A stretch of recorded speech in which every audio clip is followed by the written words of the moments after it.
we go. Hi, everybody. Here we go.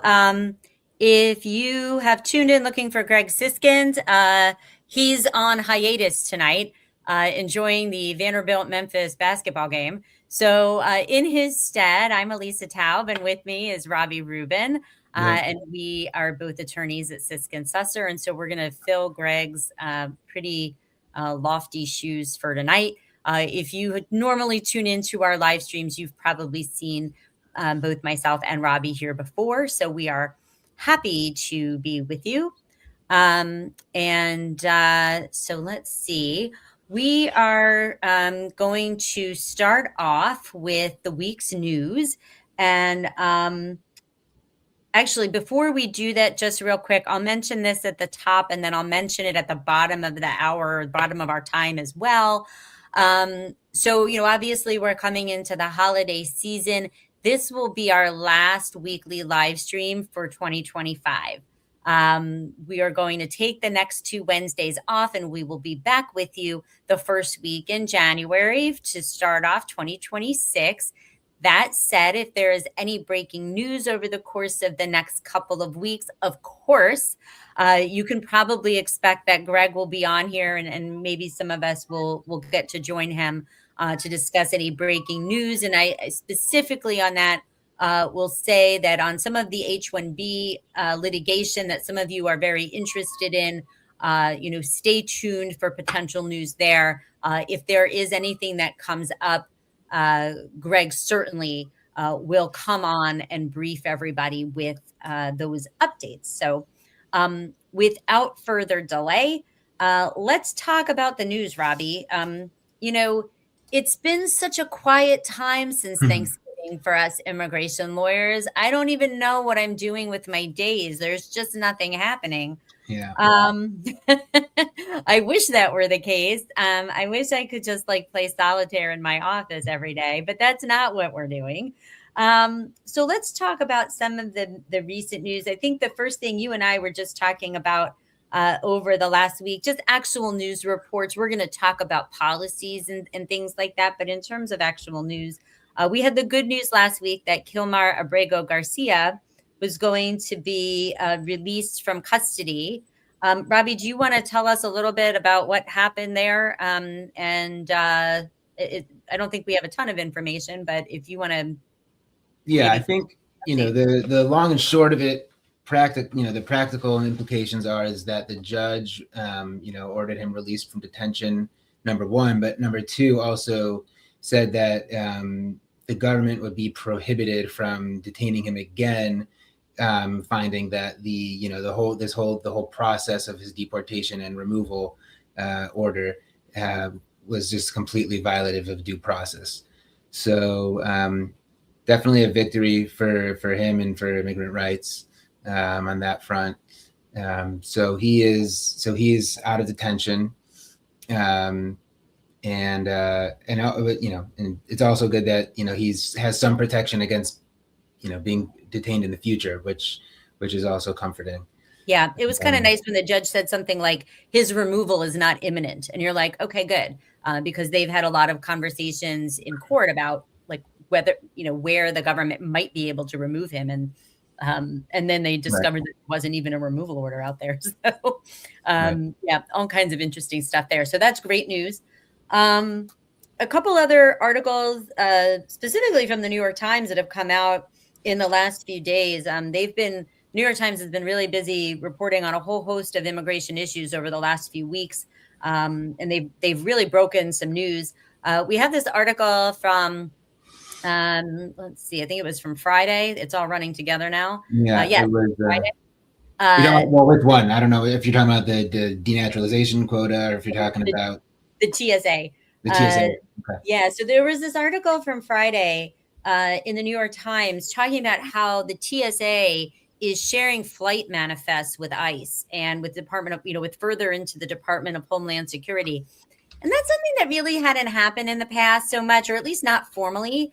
But, there were some high profile cases reported. I know there was the one of the woman in Boston who was a college student who was going to fly to visit some family members in Texas over her winter break, and she was detained by ICE at Boston Logan Airport when she went to go get on her flight. And it turned out that, yeah, TSA is sharing air passenger information with DHS, with ICE. So, in the past, I know we have tried to recommend to folks who might be in removal proceedings, maybe whose status isn't really all that solid in the United States, that they should not fly domestically or internationally. For this fear that this would happen, although we hadn't really seen it happen in reality. Now I think we can say with, some certainty that for folks who are undocumented or who may have some immigration status issues, that they might want to avoid flying anywhere. And if you need to travel, doing so by car is probably going to be the better bet because of this this confirmation of this info sharing. I remember like earlier in the year, we were getting a fair amount, at least I was getting a fair amount of questions from clients, because these were clients who understood that international travel was something they should for sure not do. And then they would ask, what about domestic travel? Like, is there, and like, we kind of were like, no, come on, that's a little silly. Like, you don't have to really worry about domestic travel. And then all of a sudden those questions have gotten more and more, okay, wait.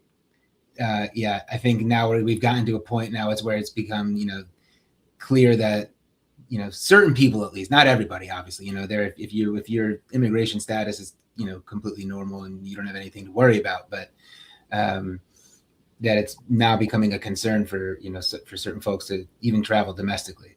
So, yeah, no, for sure. It's really, it's really disheartening, to kind of see this happen because, as we talked about in the past, it really wasn't, an issue that really worried us. I mean, we always would be nervous about domestic flights for people who were undocumented.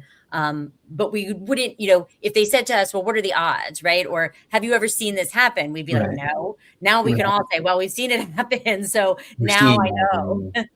And then the other article that came out just today, actually, in the Times, in the New York Times, is this article with regard to the administration trying to set quotas to start denaturalization proceedings against people who the administration says has obtained naturalization illegally. They have basically set a quota of starting 100 to 200 denaturalization cases per month. That's in the 2026 fiscal year, right? And by comparison, between 2017 and this year, there were about 120 cases filed total. And now they want to do that per month. I mean, it's absolutely outrageous. And it's not so easy to take someone's citizenship away. Like, you have to show that there's fraud. It's a really high bar. So if they're going to, basically what's going to happen is they're going to throw up all of these crappy cases. They're all going to end up in federal court, and they're going to clog the federal courts with all kinds of litigation about naturalization cases. And I think federal judges are going to really get sick of this when they see the kind of ticky-tack things that the government is probably going to hang their hat on to strip someone of citizenship, which is just, it is just horrible. I heard from a friend in the last, day or so that an elderly relative of his who's a naturalized U.S. citizen wants to go back to her home country to visit family, and she's terrified. As a citizen, she's terrified that she won't be able to get back to the States, even though she's been a naturalized U.S. citizen for most of her adult life. And that just broke my heart because, like, the last people who should have to worry about travel and about their status and their ability to live in the U.S. are people who've gone through the very long road of becoming U.S. citizens. There are so many hoops and hurdles to clear to get to that point. And that's not to say that there aren't, small numbers of people out there who maybe didn't do everything the right way or who weren't entirely honest with their applications. But the vast majority of people, deserve and rightfully qualified for the citizenship that they obtain. So it's just outrageous. And to set quotas on it, to me, that just proves the whole thing is a shame, right? Like 200 a month sounds I mean, just unfathomable. I mean, yeah, they're going to have the stuff that they're going to have to come up with, the flimsy, facts and law they're going to have to hang their hat on to come up with that, to meet that quota is, like you said, I mean, it's just going to, the impact it's going to have on the federal courts is going to be pretty bad. It's just going to be slow like everything down. The ticky-tack little things that maybe, somebody missed something on an application. Like there was an organization they were a member of that's just like a professional organization and they didn't list it on their application. It doesn't impact their qualifications for citizenship, but like you could imagine the kind of dumb stuff that they're going to try to trump up. And it's not even intended. But yeah, it's a waste of USCIS resources. Right. They're already short, staffed, and who knows how they're even going to be able to do this. I just think I saw that number and I was just like, oh my God, like that's just, it's insane. So I don't know. I kind of felt like the folks who are pushing this, really are suffering from an acute case of paranoia and they might want to get some help. That was my overall feeling about that. Okay. Well, let's go ahead and talk about some of the other stuff that's happened in the last week, and some of these things that, let's see, that we normally would talk about. And I'm just trying to figure out how to get this. Oh, here we go. I can just turn this thing off. Yay. So here we go. And, as we were joking at the top, it's felt like nothing's happened over the last week, but in all reality and in all seriousness, we've just been seeing an absolute onslaught of new policies, changing policies that are really frustrating. So we're going to kind of just go thing by thing. And I think the thing we'll cover first is the visa bulletin for January, which came out today. And then we're going to kind of go backtrack onto some other things. But the January visa bulletin came out a little bit late. Normally the visa bulletin, which tells us where things stand in the green card backlogs for all the different categories, normally that comes out somewhere between around the 10th, 11th, 12th of the month, maybe even into the 13th or 14th. But when we got to Monday, the 15th, this week, and we didn't have the visa bulletin, I started to see some chatter online. People were starting to get nervous about where it was. And one thing that I've noticed over the last few years of covering the visa bulletin closely is that when there are about to be some bigger changes to the dates listed in the visa bulletin, we tend to see it come out a little bit later. And we also tend to see those bigger changes on the quarters. So January is the first month of the second quarter of the 2026 fiscal year for the U.S. government. And the last several years, we've seen bigger jumps and bigger changes in the visa bulletin in January. And that is the case for this January. We see right now, it looks like we're seeing big changes on the EB1 India category, which looks like it's moved forward almost a year. It's a really big jump. We're still trying to figure if that's correct. But it looks like a big jump. We see some changes in EB2 for worldwide, China and India, where they've moved forward anywhere from 2 to 3 months, and also changes in EB3, where the EB3 India date has also continued to progress. And so today I had a couple of folks reach out about potential downgrade opportunities from EB2 to EB3 in the India classification, because EB3 is actually ahead of EB2 for yet another month, and that's kind of been persistent. So we did see a lot of changes on the final action chart. We also saw the filing dates chart move in some categories, which is interesting because it has not moved at all since October, and we don't usually see huge changes in the filing dates chart over the course of the fiscal year, because that's the estimate, right? That's the projection by the State Department of where a particular category might go by the end of the fiscal year in September. So we see much less movement there, but it's still moved. What we don't know for January yet, and I checked right before we went live, so if it was posted in the last 17 minutes, Yeah, it's still not there. USCIS has not yet told us which chart we can use to submit adjustment of status applications in January. So the final action dates we always can use as a guide for what to file. And the final action dates tell us which applications are ripe to be approved in a given month. The filing dates chart we can only use for filing, right? So if a date is current on the filing dates chart, but not the final action chart, sometimes we can file, but it won't be ready to be approved yet. But we can only use the filing dates chart to submit applications in months when USCIS tells us it is allowed, and they have not yet said if it's allowed. I expect we'll get that information tomorrow. So if you have a priority date that's current on the filing dates chart, but not on the final action date chart, don't get too excited yet. Let's see what USCIS says probably tomorrow about what we can do. They usually shut down our ability to use the filing dates chart for submission in January or February. So it's quite possible that that's getting shut down for January, but we're going to need to see on the USCIS website what they tell us. And like I said, I expect to get that info tomorrow. And I'm sure folks will share that information online. And you can also Google. If you Google USCIS, which chart to use, like usually that link is the first thing that comes up. It's like adjustment status dates, something like that. And then you click on it and it tells you which chart to use for this month and for next month. So we can kind of figure out that in the next, day or so, I think. So that's the visa bulletin. I'm glad we finally have it. I do have some clients who are going to be newly current in January. So that's exciting. And I hope they get their green card soon. All right. The other hot button issue from this week, of course, are the renewed and expanded travel bans. And I'm going to spend a little time talking about that. Then I'm going to turn it over to Robby for a few minutes to talk about some other stuff.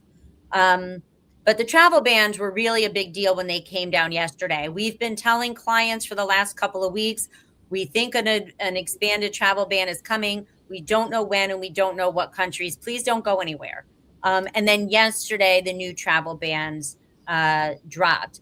It's a very interesting document, the presidential proclamation that was issued yesterday afternoon. It supersedes the travel bans that were issued in June. So the proclamation that was issued yesterday now is the word on which countries are subject to a ban and the scope of those bans. It also is the word on what categories of individuals are not covered by the ban. So in addition to adding countries, it changed some countries and it took away some categorical exceptions. Like, for example, somebody who, is maybe from Syria and is a family member, is seeking a green card based on a family relationship. Under the original version of the ban, those family cases were exempted from the ban.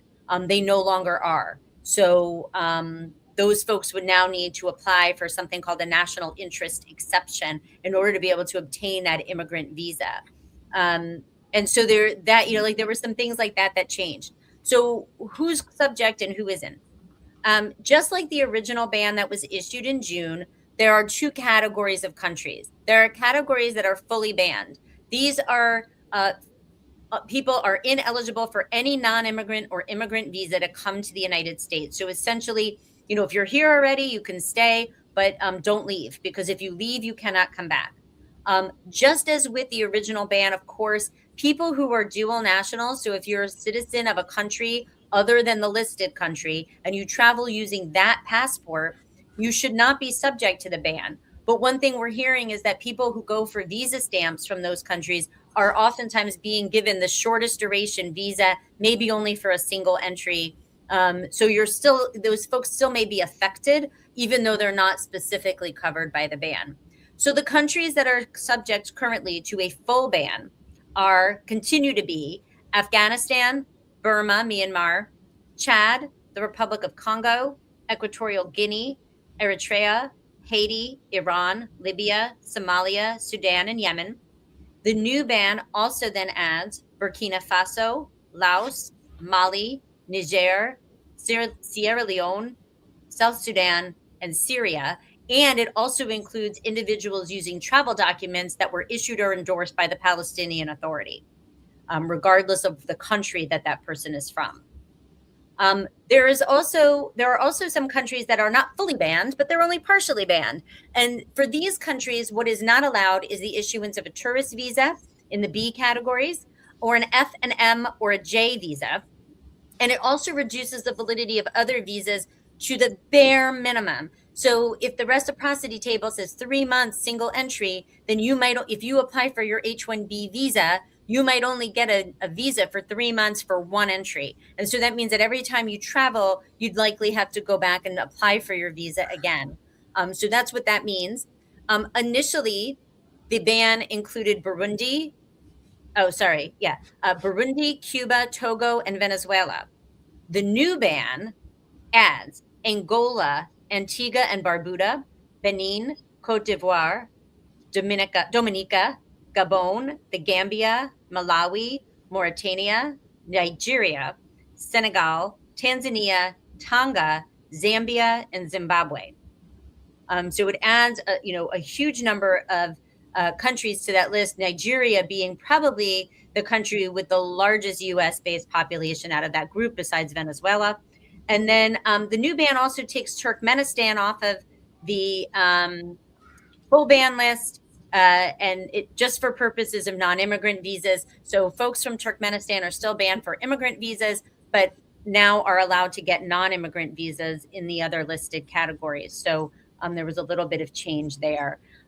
There's some other information, but basically the idea is that for immigrant visas for family members in the U.S., people who are going through the adoption process, or for Afghan special immigrant visas, there are no longer full categorical exceptions for those folks. Just like anybody else, they would need to apply for a national interest exception to overcome the ban if they're from one of these countries. And lastly, the ban goes into effect. I should have mentioned that it goes into effect at 12:01 a.m. Eastern Standard Time on January 1st. So it is not immediately effective. I was kind of shocked that they didn't do this over the holidays. You kind of felt like maybe that was, they were mean-spirited enough to do that, but they didn't. So it's going to go into effect January 1st at 12:01 a.m. Eastern Standard Time. And the government is going to be reviewing this document every 180 days from this point forward to see if countries need to be added, removed, changed, things like that. I was a little bit relieved on the country list here because I was a little concerned about Egypt and Pakistan, two countries where there were a lot of rumors swirling around. Neither country was added to the ban list, but the addition of Nigeria, as with all the other countries, but the addition of Nigeria, my practice and a lot of Robby's practice, we work a lot with physicians, and there are a tremendous number of Nigerian physicians that come to the United States for residency and fellowship, and they stay here to work. The overwhelming majority of them come on J visas for those trainings. They would be now ineligible to get J1 visas to come to the United States to engage in medical training. And the $100,000 H-1B fee makes it so that a lot of residency programs are not sponsoring residents to come on H's. So this ban, the inclusion of Nigeria on this ban, could really affect this year's residency match, and the ability of Nigerian doctors to come to the U.S. to engage in residency training. And I can think, when we had the 2017 travel bans from the first Trump administration, I went years before I had another Syrian physician client or Iranian physician clients who came to do training in the U.S. because they couldn't get here. And I expect that now I have some because they were able to get here during the Biden year, dry up again. And I think that is really a big concern for the Nigerian community, and the very strong network of Nigerian physicians in the U.S. So that's just something that was the first thing I thought of when I saw the inclusion of Nigeria on the ban list. It's really unfortunate. The ripple effects of that, I think, are going to be pretty big on that. The other thing I wanted to mention in conjunction with the travel ban, and then Robby, I'm going to ask you if you have any thoughts to add. is that last week on this live stream and in the press, you may have seen talk about the fact that USCIS officially has paused all applications filed for folks that are from travel ban countries. And that policy was issued before this new ban came out. But we are hearing reports tonight that that basically USCIS is automatically extending this ban to the newly added countries. So or the pause, sorry, to the newly added countries. What that means is that if somebody was born in or is a citizen of, if somebody is born in or a citizen of any of the banned countries, you can file applications with USCIS, but as of right now, they're not being adjudicated. Nothing is going to happen on them. And we don't know for how long that's going to persist or what that's going to look like. So I have a question, Elissa. So if someone timely files, let's say, an H extension that's subject to this benefits pause, so are they then in a period of authorized stay with work authorization while it's pending? I mean, is there? There's a regulation that provides them with an automatic extension, but that extension only lasts for 240 days. Right.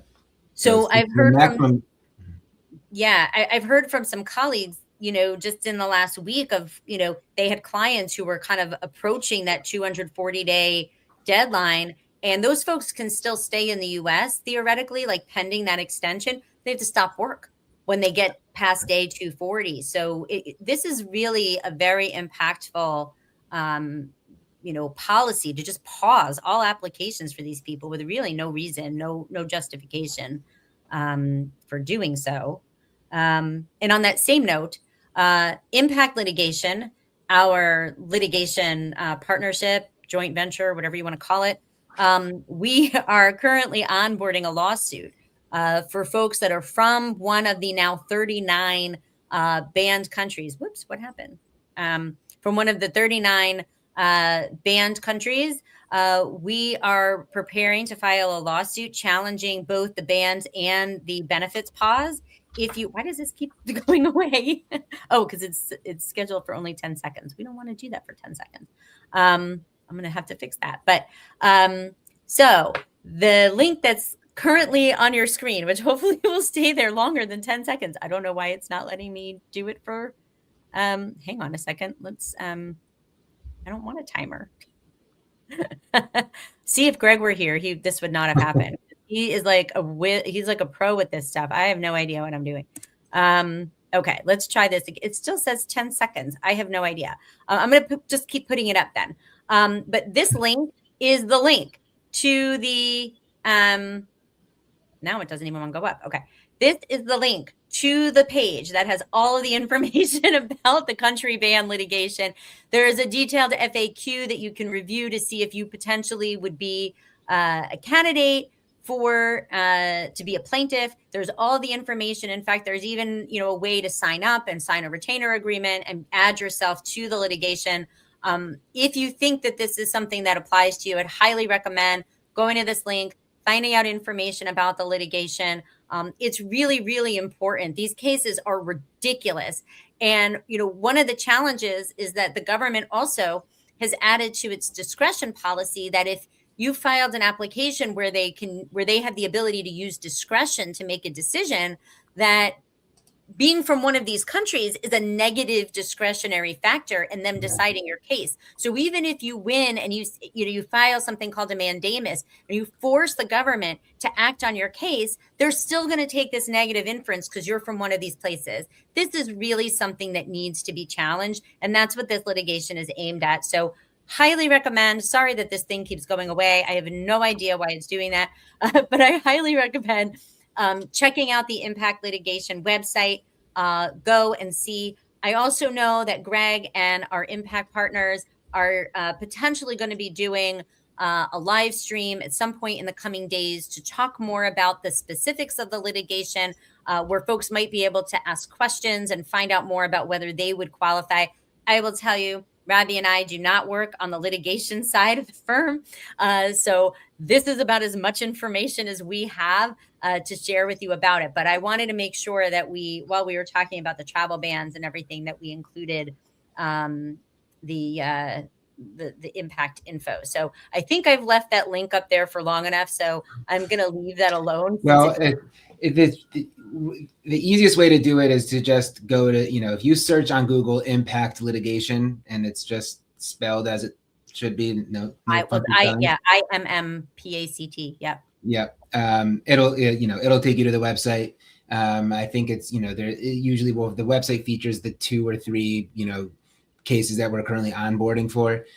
So if you go to impact litigation, search that into Google, it'll pop right up. It won't be hard to find. I fixed it. So there's no longer a 10-second timer. So I'll leave that up there for a couple more minutes. I don't know how and then just in addition to this lawsuit that Elissa has been mentioning, Impact is also onboarding a lawsuit for U visa holders and T visa holders. I'm not entirely as familiar with the specifics of that lawsuit. I know that they started onboarding for it. That we do have some clients that have already signed up. So same thing. If you just follow, if you log on to Impact's website, you'll see all the frequently asked questions there and an explanation of the basis of that lawsuit as well. And then also, in addition to that, we're still, Impact has some lawsuits that are still pending for the student visas, and the one with the status, the CVIS terminations has kind of been resolved. There's still a pending lawsuit that Impact filed to reinstate visas that have been revoked for F1s, and really all the update. Chuck Cook actually shared an update with all the clients in that case, but essentially communications are ongoing with the government in that case. So that case is moving along, and we hope to have some news to share on that one as well in the future. Fabulous. Okay, I'm going to take this off now that I figured out how to get it on there. I am going to use this one now because I really like this banner that I made up just a little while ago. And so, Robby, do you want to tell us, I was going to say some of the humanitarian developments that have come up? I'm happy to talk about that. I don't know if we're getting some questions on the side. I don't know if you wanted to address them now or if you wanted to wait. Let's see what they are. They're asking about the 100K. So I can tell you, so right now there are 3 lawsuits pending on the $100,000 fee. There is the lawsuit pending that Impact filed along with our litigation partners. There is the lawsuit that was filed by the U.S. Chamber of Commerce along with the American Association of Universities. And then last Friday, there was also a lawsuit filed, I think, by about 20 state attorneys general, also challenging the fee. Right now, there's not really any specific news I can share with you on any of that litigation. We expect that in the next few months, there may be some court decisions handed down, and we're hopeful that those will all be positive, meaning that the fee will be struck down. I can also tell you that currently there have been no adjudications of any exceptions to the $100,000 fee. That we know. And I feel like if one was approved, we would know about it pretty quickly. That word's going to travel really fast. The first opportunity to file those exemptions was October 20th. It took USCIS almost a month to issue notifications or acknowledgments of those initially early filed ones. I think we got notifications on November 18th, all in one fell swoop. Now, as they're being filed, we're getting more immediate acknowledgement back. But in the meantime, there has been no further news on any of them. For H-1Bs that were filed between September 22nd and October 20th, most of those cases were issued RFEs asking for either proof of payment or proof of an exemption. And those RFEs are coming due in early to mid to late January. It remains to be seen if the government is going to adjudicate any of those exemptions before the RFE deadlines. Like I would think they would, but it's just hard to know. So for right now, really no change on the $100,000 fee. Unfortunately, things are sort of in a holding pattern. And but we think that maybe in the new year, if some of these exceptions start to get adjudicated, if there's some news on the litigation, maybe things will start to move forward a little bit more. So that's what's going on with the fee. The one thing I do want to mention, I know we've mentioned this previously on other conversations about the fee, but I've been getting this question more and more from people who are stuck abroad, and it's very frustrating. Yes, O's are a good alternative for people who qualify. Somebody said in one of the comments that it seems like an O1 is an alternative. Really, alternatives are going to depend on a specific analysis of your qualifications and what you might be eligible for, both in terms of your background and what your job in the United States might be. So for a lot of doctors, O1s are the primary alternative, and you have to qualify for that, and not everybody does. For other occupations, there may be other workarounds. The one thing I can tell you is not a workaround is coming to the United States as a visitor and then assuming that your employer is going to file your H-1B change of status for you from visitor. That is a huge risk. That's specifically mentioned in the proclamation as something not to do. So I can tell you that is not an option.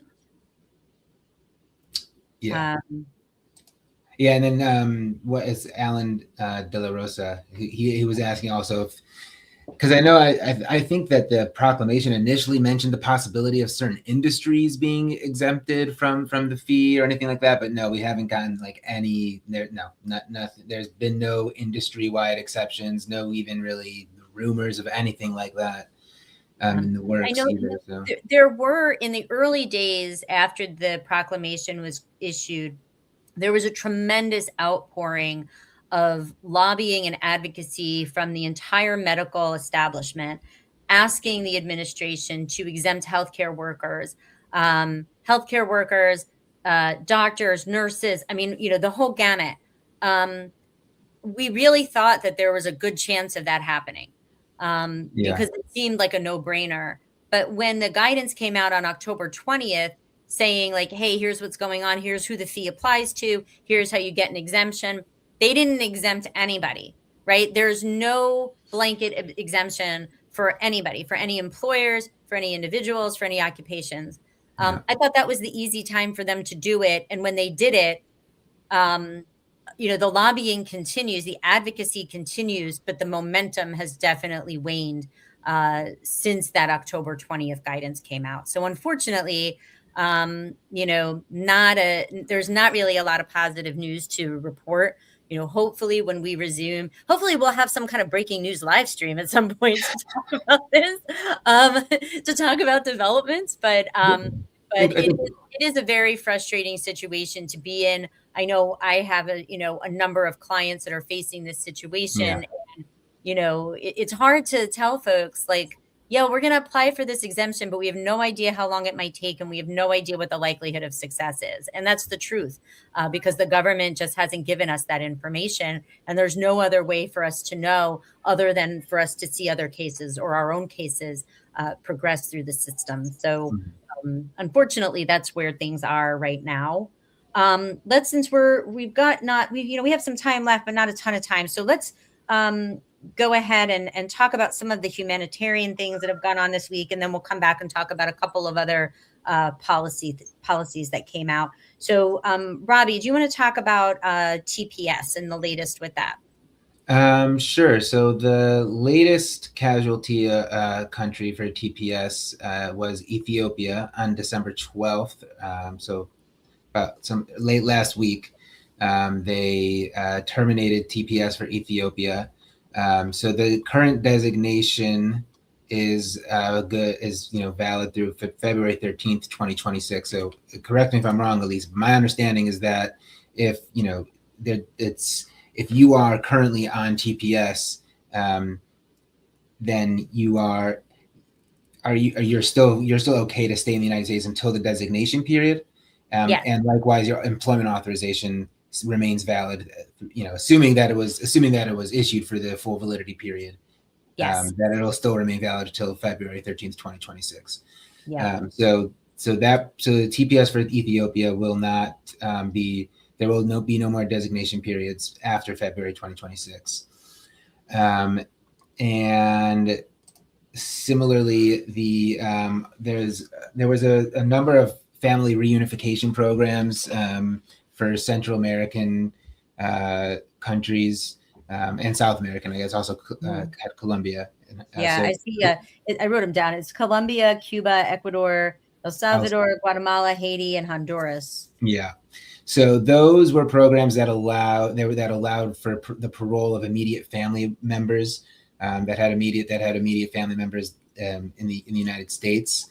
So those people, the people that are in the United States that were granted that parole, their parole status was terminated as of the date of the announcement, which was December 15th, I believe, or I think the announcement actually was December 12th, but it was the parole was terminated categorically across the board on December 15th, 2025 for everybody, unless they had pending. It's terminated, I think, as of January 14th, unless they had a pending adjustment filed by the 15th of December.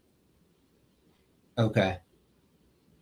And if they had an adjustment pending by the 15th of December and it continues to be pending as of January 14th. That's right. Day, yeah, based on that adjustment. But they announced this on Friday the 12th and Monday was the 15th. So unless somebody already had an adjustment application like teed up and ready to go out, I think that the chances of that were pretty slim. So these parole programs will end on January 14th. So meaning if you have an adjustment of status that is postmarked on December 15th or earlier, and it is either approved. I mean, if it's approved before January 14th, then obviously you're good. You don't have an issue. If it's denied before January 14th, then your parole status ends December 14th, 2026. And if you don't have an adjustment of status application altogether, your status you lose your parole status as of January 14th, 2026. Yeah, that's right. Just another, we're seeing just like a kind of general slashing of all of the humanitarian geared and themed. And it's kind of like every time we mention one of these things, mention a travel ban and of some kind of humanitarian. I mean, folks from Cuba and Haiti, I mean, it's like a constant barrage, right? They're both on the travel ban list. They both have had, Haiti's had TPS. They try to, it's going to end, I think, February 3rd.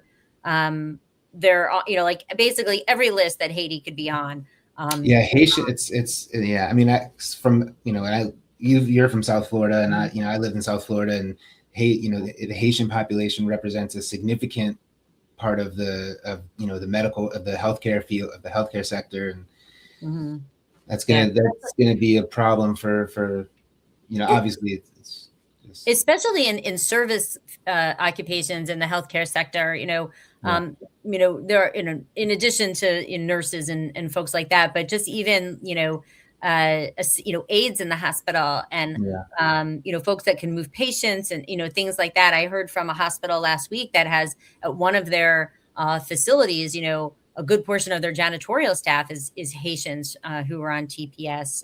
So this is going to leave some holes in a lot of companies. I've heard from other folks that they have, warehouse workers, and they're in an area, not necessarily in Florida, other places, but warehouse workers where they have a significant number of folks from Haiti on TPS working in their warehouses. So the consequences of these folks leaving potentially en masse or losing work authorization en masse in February is going to be felt pretty hard in places all over the United States. So it's really unfortunate, and it's really cruel, right? Like things in Haiti are not going so well. And so, nothing says that these folks have to return to Haiti, but they have to find another country where they can gain admission and go and live there and find work and all of those things. And that's not so easy. So it's really just ridiculous. All right. So on to other stuff. We've got a couple of other things to cover, a couple other policy changes to cover real quick before we hit the top of the hour.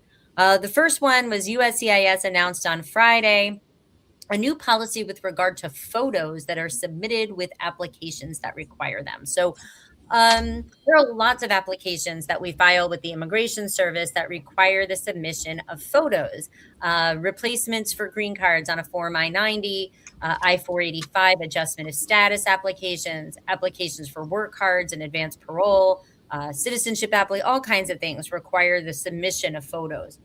The Immigration Service said on Friday that immediately, effective immediately, they are not going to accept self-submitted photos any longer. So for ages, I mean, I've been an immigration lawyer for almost 20 years, and I always have to have clients go get, passport photos taken, and we submit them with the application.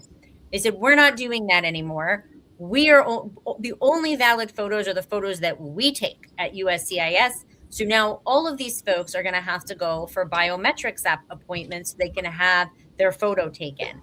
And once those photos are taken, they're only going to be good for a maximum of 3 years, except that there are certain applications for which the photos they'll have to be done new every time. And those are I-90s, N-400s, I-485s, and N-600s for application for certificates of citizenship. So, on the one hand, for my clients, it's kind of nice. I don't have to tell them to go get passport photos taken anymore. On the other hand, it's frustrating because I haven't had clients filing naturalization applications go for biometrics in years. USCIS just reuses what they have in their system. These people already have green cards. Their info is on, is on file with the Immigration Service, fingerprints and all that stuff. Now it sounds like my naturalization clients are all going to have to start going for biometrics again. So my cases that are taking maybe 4 months, maybe taking 6 now, because the biometrics appointment has to be noticed by the Immigration Service, and the person has to actually show up for it and go through that. So it's not so much like a bad policy, is just an annoying one. And then you have the issue of, well, now the Immigration Service is taking all these people's pictures, and like, what are they doing with those pictures besides using them to create a green card or a work card or whatever? Like, where are they being stored and all of that? And I don't have the answer to that. But I think we have those, maybe some privacy issues with all of that as well. And then there also, this is going to be, this won't be applied to a lot of I have a client who is in between statuses essentially. And then, one of their applications required the, pictures, which we, submitted as normal. And now they came out with this rule. And now, we're concerned that there's a possibility if they are noticed for biometrics, which they wouldn't have had before. We're a little concerned that there's a possibility of them showing up to a biometrics appointment and getting an NTA, which previously would not have been an issue. Or being detained by ICE while they're there. We've seen that happen in Memphis, where people have gone for biometrics appointments. They have applications pending, trying to, file for a green card based on marriage or something. And they show up to have their fingerprints and picture taken, and ICE accosts them in the parking lot and detains them. And they never get inside for the appointment. And then, of course, if they don't appear for the appointment, there's a good chance that application will be denied, because USCIS also has said in a recent policy that detention is not an excuse to miss your biometrics appointment.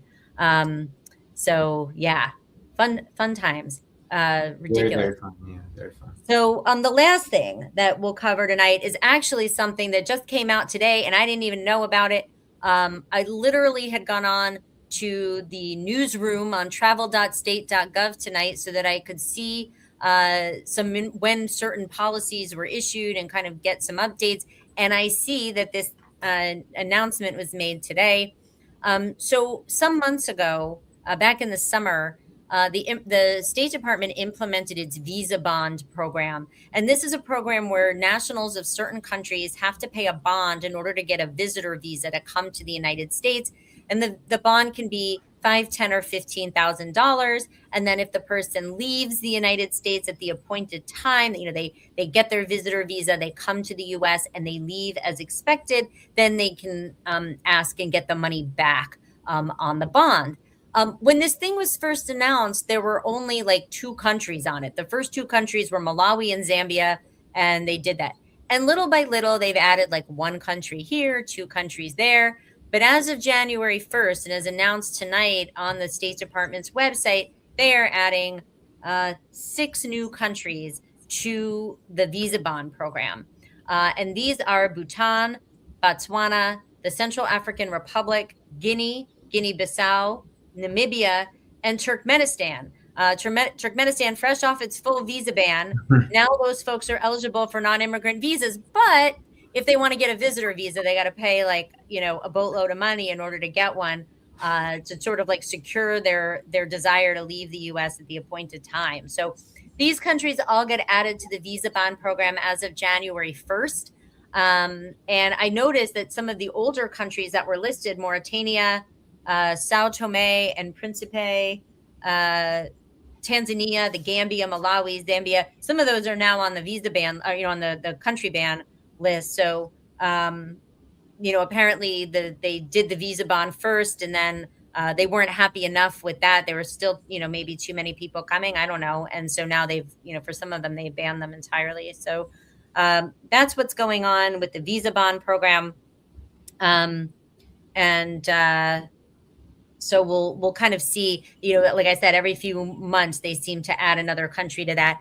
I will say I haven't really heard from too many people who were affected, because I don't think the numbers of folks coming from some of these countries is super high.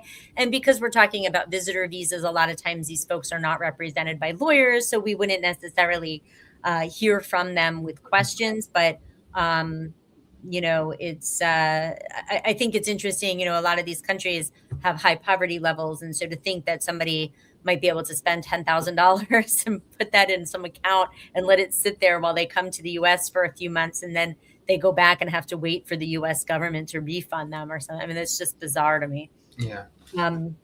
So anyhow, I think that's all we have. Robby, is there anything else that you want to add, or any other topics that we missed? The only thing, I mean, we could talk, the visa revocation. Did we talk about the visa revocations, or did we talk about that last week?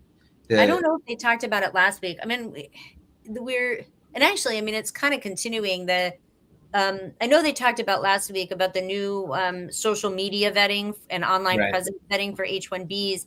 And that as a result, the U.S. mission in India has been rescheduling folks with that had already scheduled visa appointments on or after December 15th. And I'm hearing that that's now bleeding into folks with appointments in January. Yeah. And the rescheduling isn't happening until many months. So for folks that were potentially planning on traveling to India to visa stamp, I think the only thing I can say is don't go. And really we're trying to caution folks, don't go, and don't leave the United States unless there is some really good reason to go. This onslaught of policy changes since Thanksgiving has been relentless, and we cannot predict what's coming next and who it might affect. And that's real. Like, we're, immigration lawyers, we get a lot of information and we get it very quickly, but this administration doesn't always or often tip us off in advance. So a lot of times we're finding this stuff out at the same time it's hitting the press, and we're trying to kind of unpack it and figure out what's going on. So the best I can do is say, don't travel. The other reason I say that is because the twin thing that's happening is that we're seeing folks have H-1B visas revoked for any kind of prior criminal interaction, even if it was many years ago, even if it's something that maybe shouldn't lead to a revocation. And the revocations of the visas aren't always happening while you're here. As we talked about with TSA sharing flight manifests, that's happening when people go abroad too. And so what happens is it's a day or two before you're supposed to come back to the US, the flight manifest is shared with CBP or with or the State Department, and they run checks and they say, oh, we need to revoke that visa. And it's a day or two, you want to go check in for your flight. The next thing you find out is you don't have a visa anymore to come back to the US. And you have to figure out what you think might have caused the revocation, because they won't tell you. And you have to figure out if it's worth or if it's going to be possible for you to apply for a new visa to come back, and how long that's going to take. So, travel right now is really, really challenging. So it's, there's just no way to necessarily predict some of this stuff. I did notice in the question, somebody asked if the pause on benefits applications for people from the travel ban countries affects I-140s, and the answer is yes. There's nothing it doesn't affect. I mean, pretty much. It's across the board. So if somebody's looking online and you see that memo that came out last week that talked about the pause in benefits, there's a footnote that lists like 5 or 6 different applications. That's just an example. It is not an exhaustive list. USCIS has confirmed it is all applications are affected. So I-129s, I-140s, I-485s, I mean, pretty much runs the gamut. Cool. All right. Yay. I want to, like, I keep doing this on our team meeting on Monday. I wanted to end on a happy note, and then I ended on a sad note. And I had to have somebody rescue the meeting. And now I feel like I need to end on a happy note, and I don't, I'm trying to figure out what that might be. Greg, I think Greg's probably, it seems like Greg is getting to see a good basketball game. Oh, well, that's good. I haven't looked. What's the score? I think it's tie game. Oh, wow. Well, go Memphis Tigers. Greg is a Vanderbilt alum. We live in Memphis. If you live in Memphis, you kind of have to be a Memphis Tigers fan. So he's at the game, and Vandy's the top 13 team. So if Memphis can pull off the upset, that would be awesome. The city would go nuts. So in a good way, they go nuts in a good way. So that's great. Awesome. Well, good. Greg will be back the beginning of the year to do these. As I mentioned at the top, we're going to take a couple week pause for the end of the year. So the next 2 Wednesdays, we won't have a regular live stream. We will pop on here for any breaking news. We will pop on here for any litigation news from our impact cases. So, stay in touch with all of our channels so that you can tune in if Greg goes live with any of those things. And I think from all of us at Siskind Susser, I hope you all have a wonderful, peaceful, happy holiday season, and may we all find better things in the new year. Have a great night, y'all. Good night.